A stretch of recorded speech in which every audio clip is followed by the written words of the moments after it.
Hello, St Mary's. Today's reading comes from Luke chapter 1, verse 39 to 45, and it says this. At that time, Mary got ready and hurried to a town in the hill country of Judea, where she entered Zechariah's house and greeted Elizabeth. When Elizabeth heard Mary's greeting, the baby leapt in her womb, and Elizabeth was filled with the Holy Spirit. In a loud voice she exclaimed, "Blessed are you among women, and blessed is the child you will bear. But why am I so favoured that the mother of the Lord should come to me? As soon as the sound of your greeting reached my ears, the baby in my womb leapt for joy. Blessed is she who has believed, for the Lord will fulfil his promises to her." Can you imagine what this must have been like for Mary? First, you're visited by an angel, which in itself is a pretty big deal. Then you are told that you're going to have a baby.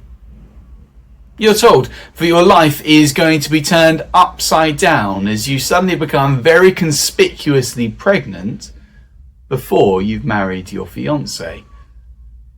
Not only that, but you're told that this baby is going to be the one that has been promised, the one that all of Israel has been waiting for, the one that was promised to David a millennia ago. And you are told all of this whilst no one else is in the room. You just about manage to humbly agree to all of this and say yes. And then as quickly as the angel appeared, the angel leaves. Can you imagine what that must have been like?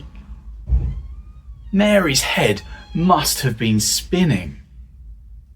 I'm sure as she replayed that conversation over and over in her head, she must have been thinking, did that really just happen?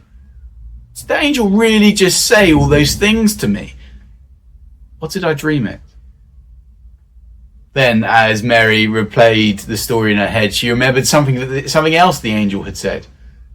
The angel had said that her cousin Elizabeth was going to have a baby as well.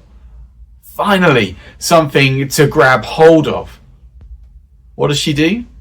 Well, Mary pegs it down to Elizabeth's house. Probably half excited and half terrified, knowing that as soon as she sees Elizabeth, she will know either way. Either what she thinks happened actually happened, and she's going to have this promised baby, or she imagined it and she can put it all down to some strange dream or hallucination. And so, when she arrives at Elizabeth's house, what does she find? Well, she finds her cousin Elizabeth sitting there 6 months pregnant.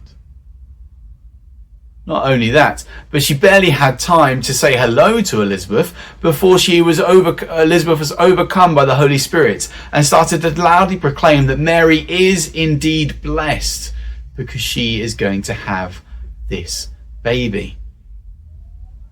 Maybe captured here in this story, we see Elizabeth and baby John in her womb being the first people to celebrate and proclaim the news of Christmas.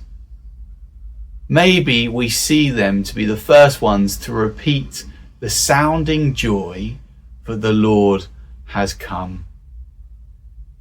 Here, in this moment, in the midst of a world groaning under the weight of its own brokenness, joy came because this baby came. So, this Christmas, let us join with Elizabeth and John and repeat the sounding joy that the Lord has come. Joy to the world.